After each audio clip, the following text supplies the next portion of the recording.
Welcome to the deep dive. Have you ever noticed that, like, right when you need to focus the most, you've finally blocked out the world, you're deep into some complex task, and suddenly your wrist just buzzes? Oh, yeah. It's the worst. A text comes in or, an email alert flashes. Right, and your Mm. focus is just totally shattered. We are honestly drowning in notifications, vibrating wrists, and this relentless expectation to just be instantly available all the time. Yeah, we really are. So today we're diving into a mountain of clinical data, user testimonials, and engineering specs to explore a pretty radical alternative, which is screenless wearables. Right. Devices like the Oxyzen Smart Ring, they're really challenging everything we know about fitness trackers right now. Exactly. And our mission today is to figure out if these, minimalist rings are actually revolutionizing how we understand our bodies, or if they're just like another expensive piece of tech we have to babysit. Which is a very real concern for a lot of people. Definitely. Okay, let's unpack this, because to really grasp what a screenless ring does, we have to understand the whole philosophy driving its design in a world that is already completely dominated by smartwatches. Right. I mean, it represents this complete reversal in how we interact with personal tech. So the sources use this really great analogy. They say the classic smartwatch operates as a conductor. Or like an orchestra conductor. Exactly. Think about a conductor managing all the external noise, keeping all the different instruments of your life playing on time. It cues your timers, alerts you to texts, handles your calendar. Yeah, and it physically taps you when you need to pay attention. It's like having a nagging boss right on your wrist. That's a great way to put it. It's highly active and constantly demanding your cognitive bandwidth. But the SmartWing, well, it operates more like a composer or an A acoustician. composer, so it's working behind the scenes. Yeah, exactly. Yeah. In the dark. It's not managing your external performance at all. It's quietly analyzing your internal environment without ever stepping into the spotlight. Which honestly sounds amazing. Like trading in Oh, that yeah. nagging boss for a silent bodyguard on your finger. Right. And the necessity of that quiet intelligence really becomes obvious when you look at the cognitive cost of our current devices. The sources talked about this student Oh analysis. yeah, the lecture example. Yeah. Imagine a student sitting in a complex hour-long lecture, organic chemistry or something. They're dialed in. And suddenly their watch vibrates with a group chat message. Even if they don't look at it, right? Exactly. Even if they never lift their arm, their cognitive focus has been severed. Just the anticipation of that digital interruption pulls their brain out of a flow state. And the research shows it can take, like, over 20 minutes to fully regain that level of deep focus from just one minor vibration. Yeah. A single text message basically sabotages half a lecture. It's wild. So the Ring offers this true digital minimalism. Zero screens, zero notifications. But I gotta push back here for a second. I mean, isn't a screen actually useful?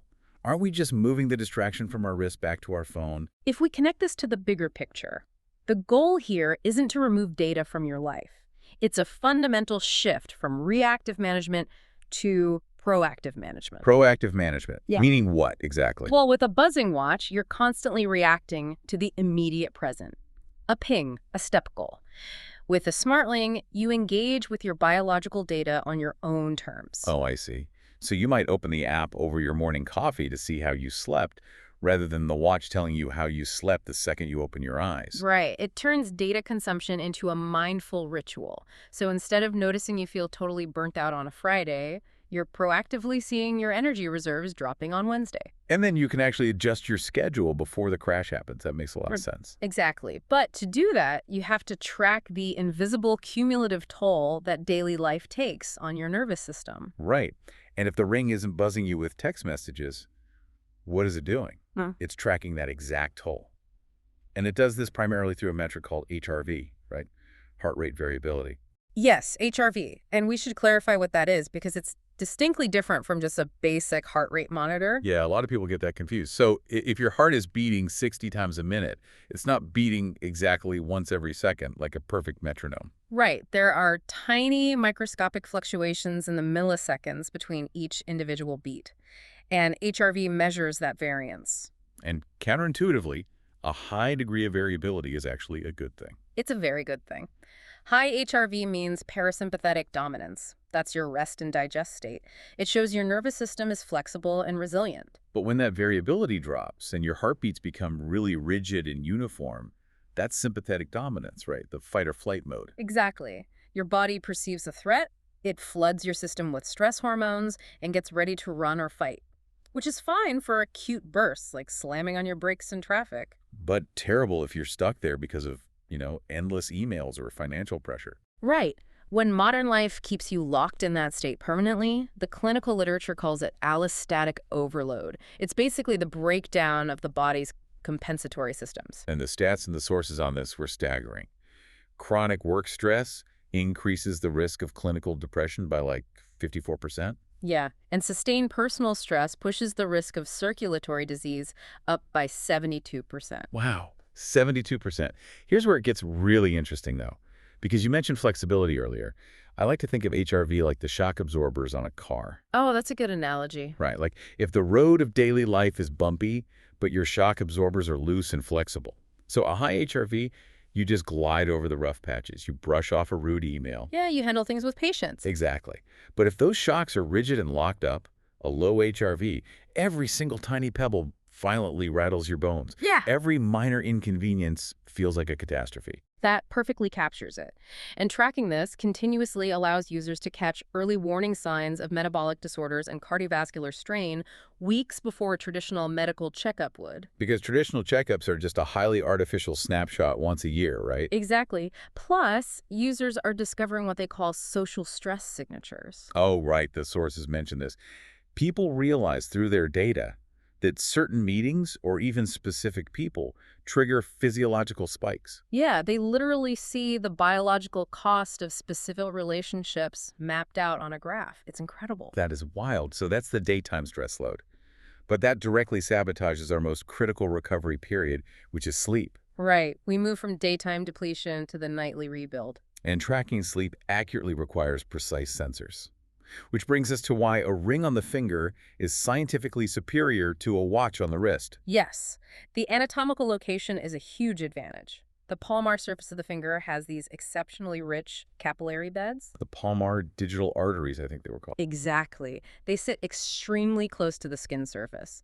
Plus, a ring sits snug against the bone, so it has way less motion artifact compared to a heavy watch bouncing around on your wrist. So you get cleaner vascular signals, no ambient light leaking in. Right. And because the signal is so pristine, the ring can break down your actual sleep architecture, not just how long you were in bed. It tracks the different stages, like deep sleep, the slow wave sleep. Yeah, which is for physical repair. Your body releases growth hormone. But it's also crucial for declarative memory consolidation. Meaning like learning facts. Exactly. Yeah. Taking the hard facts you learned that day and permanently locking them into your brain's long-term storage. Wow. And then there's REM sleep, which is totally different. Right. Rapid eye movement sleep is the theater of emotional regulation and creative problem solving. It's also where procedural memory happens, learning physical skills like playing piano. So if you cut your sleep short and miss those final REM cycles, you literally impair your ability to regulate your emotions the next day. You do. And alongside that, the ring tracks SpO2, your blood oxygen. It acts as an early warning for breathing issues, like sleep apnea. The sources had crazy stories about that, like Yeah. people tracking the impact of high altitude or seeing how a few late-night drinks just absolutely destroy their respiratory efficiency. Yeah, alcohol really tanks those metrics. And the ring takes all this sleep, HRV, SpO2, and generates a daily readiness score. To tell you if it's a green light day to push hard or a recovery day to take it easy. Exactly. But I have a pointed question about this. For someone pulling an all-nighter or dealing with social jet lag on a weekend, does seeing a terrible sleep score just give them more anxiety? What's fascinating here is that the clinical observations actually show the opposite. Access to objective data tends to reduce generalized anxiety. Really? How so? It powerfully separates physiological facts from anxious thoughts. If you wake up feeling exhausted and emotionally fragile, seeing the low readiness score provides validation. Oh, I get it. It confirms your struggle is just a temporary, measurable physiological deficit. Right, it's not a personal failure. And watching your data bounce back the next day builds immense trust in your own biological resilience. That makes a lot of sense. But to get this continuous data, you have to wear the device 24/7. You do. And that brings us to the engineering required to make the technology essentially disappear into your life. Because traditional wearables fail at this, right? Yeah. The charging is always an issue. Yeah, traditional fitness trackers rely on exposed metal contact pins for charging. And when you wear something constantly, those pins are exposed to acidic sweat, natural oils, soap. So they just corrode over time. Exactly, galvanic corrosion. Within 8 to 12 months, they degrade, the dock fails, and the device ends up in a drawer. But Oxyzen uses something different. Qi-compatible wireless charging, right? Yes, they completely removed the physical charging contacts. They put a custom microcoil inside a titanium ring that's barely 2 to 3 millimeters thick. 2 to 3 millimeters. That's insane to pack a coil in there. It is. Titanium is really hard for electromagnetic fields to penetrate. Plus, wireless charging generates heat, so they had to build intelligent thermal management to prevent the battery from overheating. All while keeping a 5 to 7 day battery life. That's some serious engineering. It is. But the behavioral psychology angle is just as important.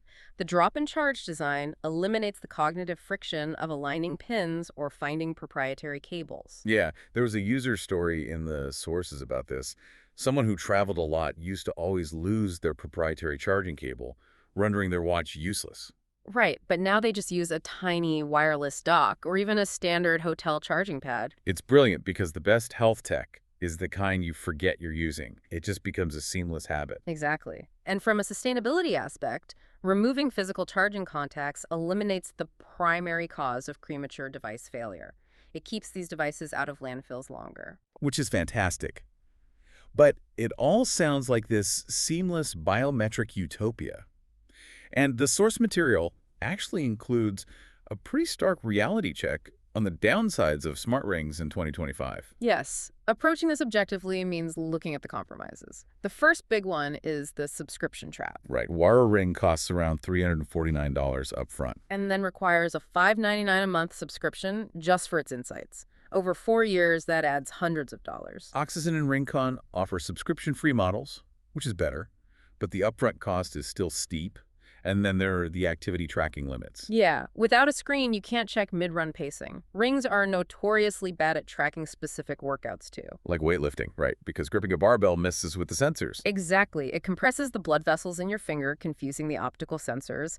Also, rings might mistakenly log a bumpy subway ride as a run because they lack the larger accelerometers of watches. A subway ride is a 5K. That's hilarious. There's also the durability issue. Matte finishes are prone to scuffs from just opening doors. And because they're small and slip on and off, losing them is incredibly common. But maybe the most concerning issue is the privacy risks. They are compiling a massive, highly sensitive database of your physiological reactions. Yes. If unencrypted, this is a goldmine for data brokers. They know exactly when you're stressed, when you sleep poorly, your cardiovascular health over time. So what does this all mean? Are we just trading notification fatigue for data paranoia? I mean, if the Ring thinks a subway ride is a 5K run, how much can we really trust the readiness score? This raises an important question about what tool you actually need. Smart rings are not for serious athletes needing real-time GPS pacing. Right. If you're running marathons, keep the watch. Exactly. Smart rings are for people optimizing holistic recovery and energy management, provided, of course, that they carefully vet a company's data encryption policies first. So it's about knowing the tool's limitations and protecting your data. That brings us to the core paradigm shift we're seeing here. Which is really profound when you think about it. It really is. We are moving from devices that manage our time and our connections, like smartwatches, to devices that manage our energy and our biology. A shift from external demands to internal awareness. Exactly. But before we sign off, I want to leave you with a final, slightly provocative thought.